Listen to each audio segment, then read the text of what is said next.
Alleluia, falmerabanao indray ny tenako an'ity zoma faharoapolo amin'ny volana jona ity amitiavana indray arana izarainay atao fiangonana Krismasy Madagasikara ny ten'Andriamanitra izay nisorata amin'ny pasteur Kristy ho antsika isan'andro dia indray episodiny famarinana izany izay mitondra lohateny hoe ny Halalin'Ny Fahefany.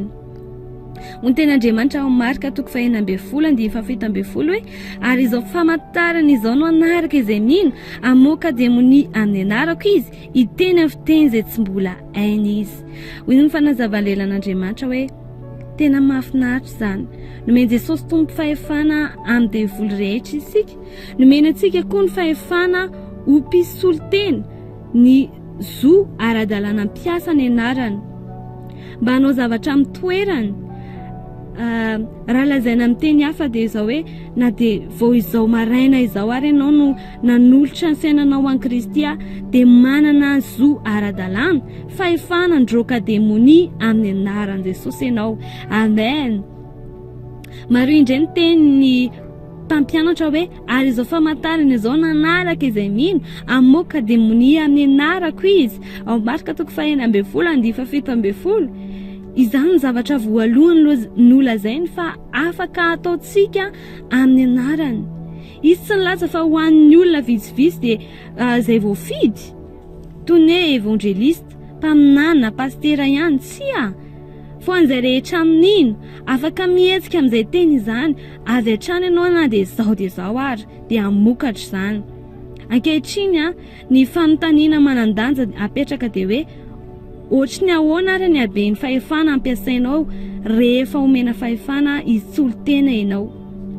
Ohatry ny ahoana ny haben'ny hery azonao ampiasaina. Ohatry ny ahoana marina ny fahefana nananao. Miankina amin'ilay nanome anao ny fahefana hisolo-tena io izay rehetra izany. Ery manao ahoana ny ananan'i Jesosy. Hoy Jesosy ao amin'ny Matthieu 7:9-10. Efa nomena ainy fahefana rehetra ny an-danitra sy ety an-tany. Amen. Matalanjona izany. Tsy nilaza izy efa nomena ainy fahefana sasatsasany. Tsy fa hoy izy ny fahefana rehetra ary ny apahany mandona fo indrindra dia ny hoe nilazan'i Jesosy hoe ny any an-danitra sy ny ety an-tany. Ao amin'ny Matthieu 7:9-10 nahitantsika an'izany.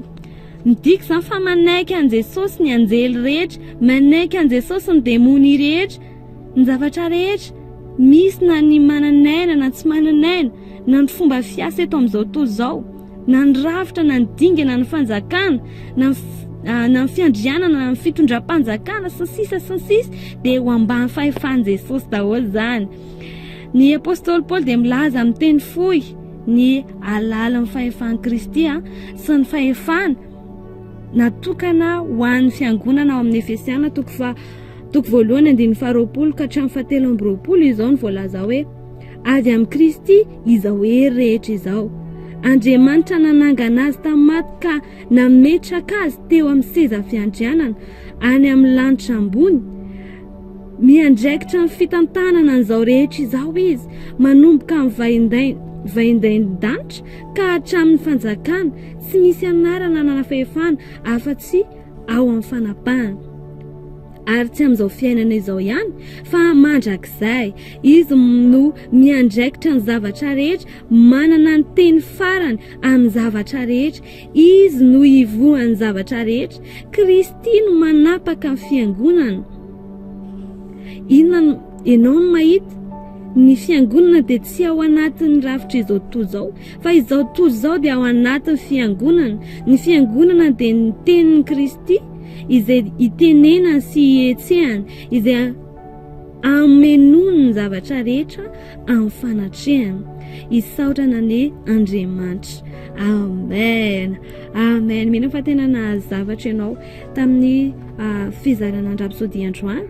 Raha resy lahatra amin'izay rehetra nizaraina teo ary ianao dia manasa anao hanao an'izao vavika izao. Izaho ilaza dia ianao amerina azy hampandry antsin-dahatra. Ray Malalo